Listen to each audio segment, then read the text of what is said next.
Hey, what's up? I'm Guy. I'm John. This is our YouTube channel. Subscribe to this channel. Give this video a like. Podcast below in the description. Go subscribe to that as well. Also like the video. All right, Deshaun Watson. It started like any other disgruntled player story starts. They're not happy. This one has not fizzled out. This one's only picked up steam. Deshaun tweeted, I was at a 2, now I'm at a 10. And he's not talking about like the glow up after he got his braces off. Yeah. I mean, this has some legs to it, John. It definitely feels like it's real. You know, I think sometimes there's a momentum behind stuff. Let's use Stafford, for example. I love the Stafford conversation. In no world has it been leaked out Stafford wants out, that Dan Campbell wants to get rid of him, that this dude from the Rams is going to trade him. Like, again, it's my favorite topic, and I hope he's a 49er. It's beyond unrealistic because it feels like it's very Twitter forced. I know. But I'm going to keep riding it.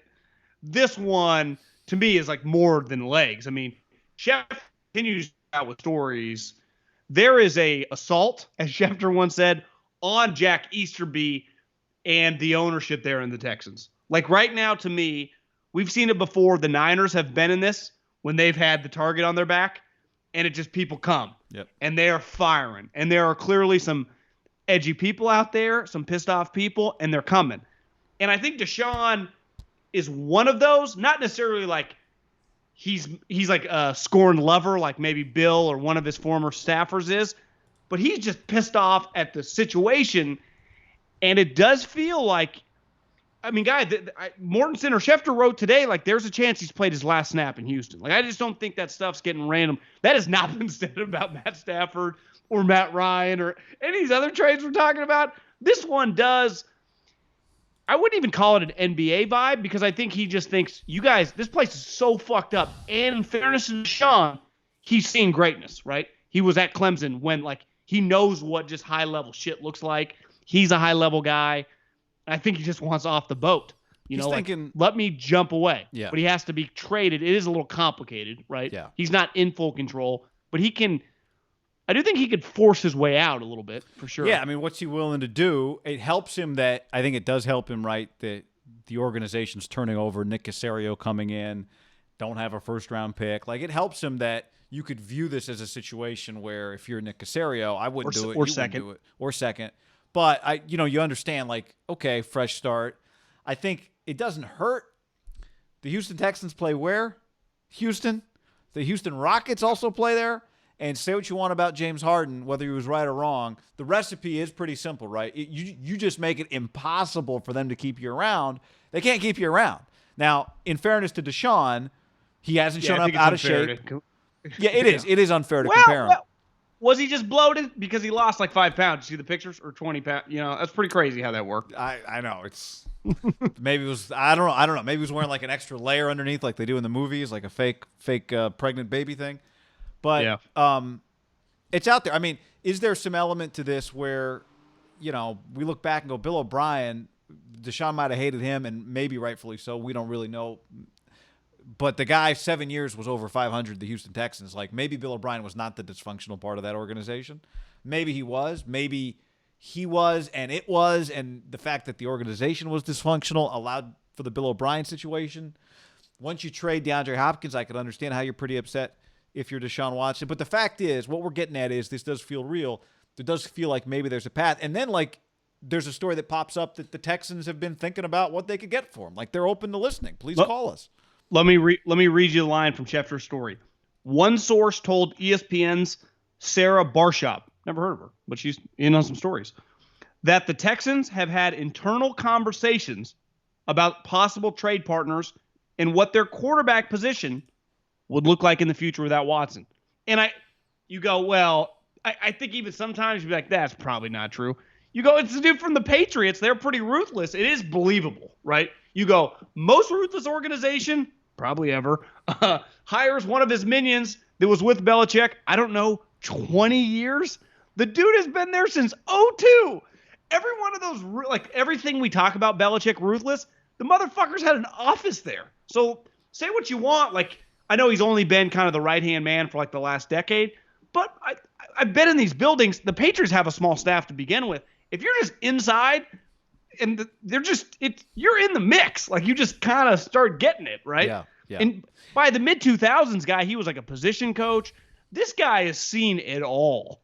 I would say it's very possible if he just could get a haul for it and just could pivot. Well, and that's the thing, and to right? get happiness, because they're big on culture, right? Yeah, apparently. You're talking about Ruthless, like Ruthless. Not Easterby, but Casario. Oh, yeah.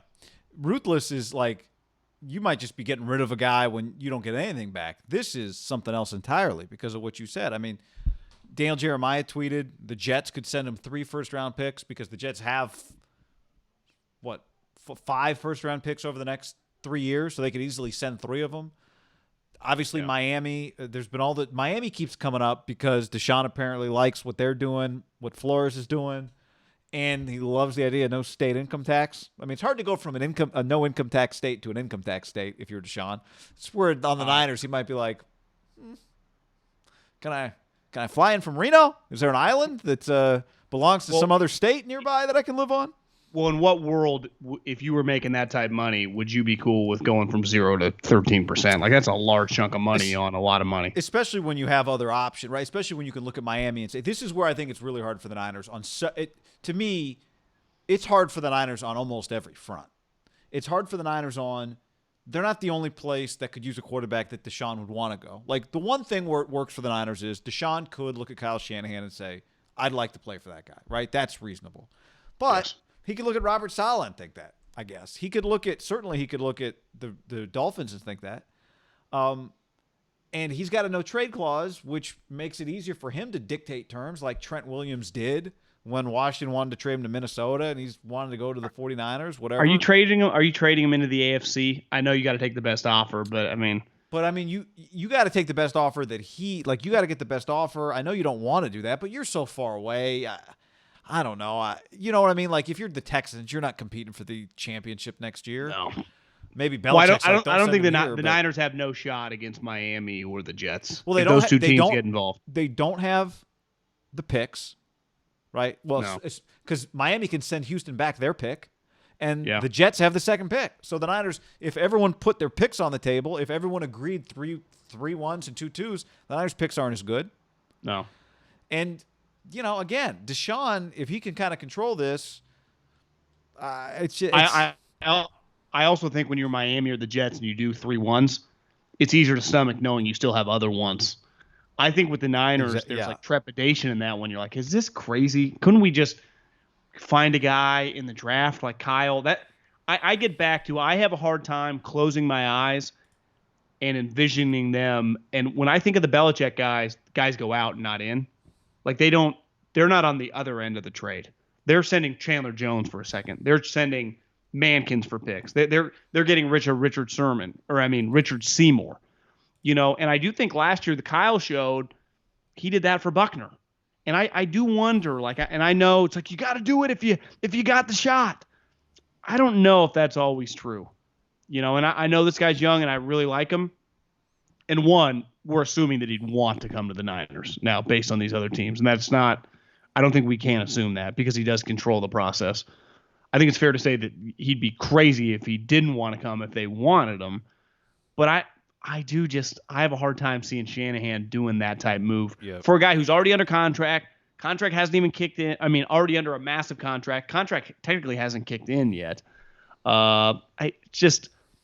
It's not as black. Like if this was the NBA, it'd be a no-brainer for them. But I do think in football, we'll have an offensive coach. I don't know if it would be 100% the right move. I don't know if I'd love it if you told me it took 3 1s and a 2 to get him. Like that's a lot for a team that doesn't have any wiggle room. That it's every season would be minimum playoff game. Like guy, he was winning a playoff game in Houston. It was a debacle. Like it would be like making legit runs or it's a failure.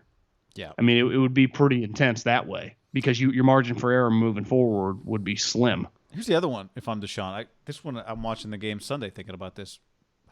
Sean Payton all of a sudden is going to need a quarterback. I mean, if you're Deshaun, that's another team I'd go, I could play for that guy.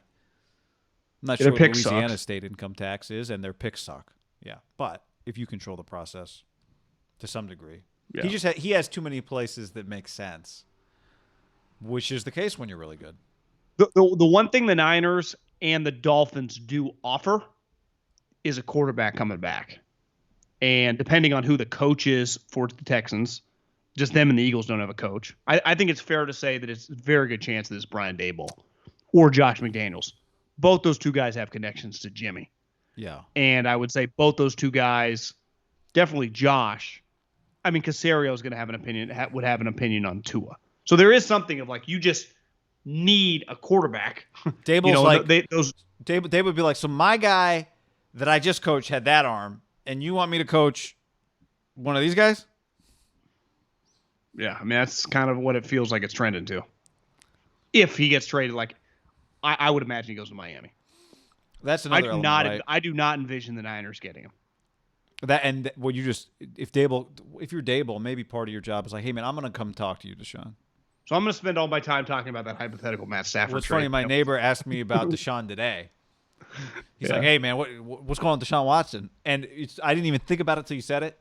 But in the end, my takeaway was, I would just trade the 12th pick for Stafford. And you're right. There's like zero evidence that Dan Campbell's interested in that. But yeah, here we are.